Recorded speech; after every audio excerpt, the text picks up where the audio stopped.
صباح الفل والياسمين على احلى واغلى اخوات، عاملين ايه؟ ان شاء الله يا رب تكونوا بخير وباحسن حال. ربنا يجعل لكم كده مليان بالبركه والرزق وراحه البال يا رب، اللهم امين. النهارده معانا منيو الاسبوع 7 اكلات ل7 ايام مختلفين. لا تفكري ولا تحتاري، ورقه وقلم واكتبوا ورايا. بس قبل اي حاجه متنسيش تصلي معانا على الحبيب. اللهم صل وسلم وزد وبارك عليك يا حبيبي يا رسول الله. ونبدا كلامنا ببركه بسم الله. جبت لكم زي ما احنا متعودين كل اسبوع 7 اكلات مختلفين.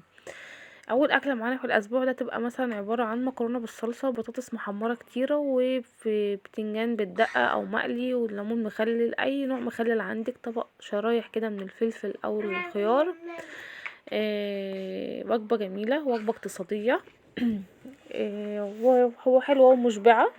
وكتير مننا يعني كتير مننا بيحب اكلات المكرونه بجميع انواعها. تقدري مثلا تلغي البطاطس وتحطي مكانها بيض، تقدري تلغي البيض والبطاطس وتعملي تستكفي بس بطبق السلطه وحته الحد المخلل اللي انت عايزاه. تاني يوم هنعمل برضو معاه، ممكن تلاقي معانا المكرونه متكرره الفتره دي. وعايزه اقول ملحوظه كمان ان الصور مش من المطبخ عشان خاطر بس محدش يعلق. هنعمل مكرونه اسباجيتي، عيش، طحينه، مخلل، سلطه. ونكتة في البيت او تعمليها عند الحاتي او مطعم اي حد انت بتفضليه. بتعرفي طبعا هتعمليها في البيت. من نص كيلو لحمه هتعملي حوالي 11 12 صابع. موفره واقتصاديه ونظيفه وجميله. ومعاها شويه مكرونه. ممكن تستبدلي المكرونه برز اصفر او رز شعريه، او تستغني عن المكرونه والرز وتستكفي بالعيش والطحينه والسلطه وشويه المخلل بتوعك الحلوين، وتقلي شويه فلفل او تشويهم مع الكفته. اكله حلوه برضو، بتكلف شويه بس مشبعه وجميله.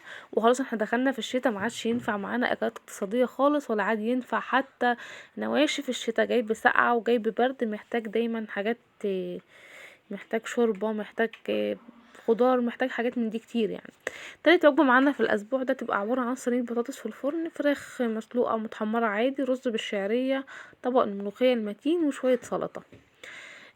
بطاطس في الفرن، صينية فراخ. ممكن بقى تشوي الفراخ او تعملها صينية او تسلقيها وتحمريها. طريقتك في الفراخ بترجع لك انتي حسب ذوقك في الاكل وحسب ما انتي بتحبي. طبق الملوخية طبعا ما فيش غنى عنه. الملوخية والبامية والسبانخ من افضل الاكلات في الشتاء عامة.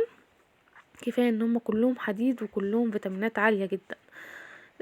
ممكن تستبدلي البطاطس بلوبيا، بسلة، فول اخضر، اللي تحبيه. رابع اكله معانا هتبقى هي حمام محشي فريك او رز بالخلطه وطاجن الملوخيه بتاعنا وشويه شوربه كده، لسان عصفور ورز بالشعريه، او شوربه رز وشويه فلفل مقلي. طبعا الحمام حاليا ب150 الجوز او ب120 تقريبا على حسب المكان اللي بتجيبي منه. هتعملي ممكن بقى حسب عدد افراد الاسره بتاعتك، هتجيبي لكل فرد واحده يعني. هتحشيها بقى فريك، خلطة لسان عصفور، خلطة رز بالكبد والقوانص، خلطة رز بالخلطة، شوية رز بالشعرية، شوية رز اصفر، تعمليه مع معمر، تعمليه مع محشي. طبعا انا بديك الفكرة وانت تلعبي فيها زي ما انت عايزة، تزودي تنقصي تشيلي تحطي، دي حاجة بترجع ليكي انت. فهنا هنعمل حمام مثلا ورز بالشعرية وملوخية وشوية فلفل مقليين، شوية سلطة، شوية مش عارف ايه الحاجات دي كلها. تمام. خامس اكله، سادس اكله معانا، سادس اكله تقريبا. هنعمل بانيه بيتي حلو جدا. شويه بانيه، هتجيبي نص كيلو بانيه من عند الفرارجي وتتبليه في البيت، تعملي تتبيله المعتاده اللي احنا كلنا عارفينها. شويه بطاطس محمرين، ممكن تعملي سندوتشات، ممكن تعمليه مع مكرونه، ممكن تعمليه مع رز ابيض، رز بالشعريه، رز حبه وحبه، اللي تحبيه، رز بالخلطه.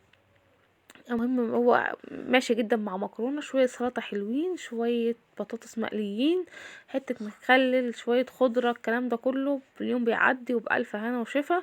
معاش في حاجه اقتصاديه، معاش في حاجه رخيصه للاسف. فربنا يعيننا ويرزقنا من حيث لا نحتسب، اللهم امين.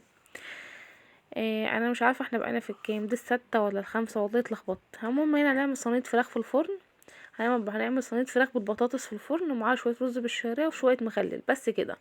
ممكن تعملي صينيه الفراخ لوحدها بتتبيله وتستغني عن البطاطس. ممكن تعملي شوربه لسان عصفور، او تعملي شوربه خضار، او تعملي باميه، او تعملي فول اخضر، او سبانخ، اللي تحبيه. تمام. اخر وجبه معانا هتبقى عباره عن، والله ما انا عارفه احنا كام وجبه. مكرونه اللي هي كفته داوود باشا، وشويه مكرونه اسباجيتي او رز اصفر او مكرونه خواتم، بطاطس، مخلل. البارد بقى بتاعك، حاجه ساقعه او عصير بيتي، اي حاجه انت بتفضليها. وبتخلصي على كده المنيو بتاع النهارده. كلها اكلات سهله، كلها حاجات خفيفه، بس محتاجه ست واعيه تدبر وتشتغل على قد امكانياتها. وربنا يوسع علينا جميعا يا رب ويرزقنا. كلها شبه بعضها، كلها محصله بعضها. ربنا يدوم علينا نعمته يا رب. اشوفكم ان شاء الله في جديد، ومع السلامه.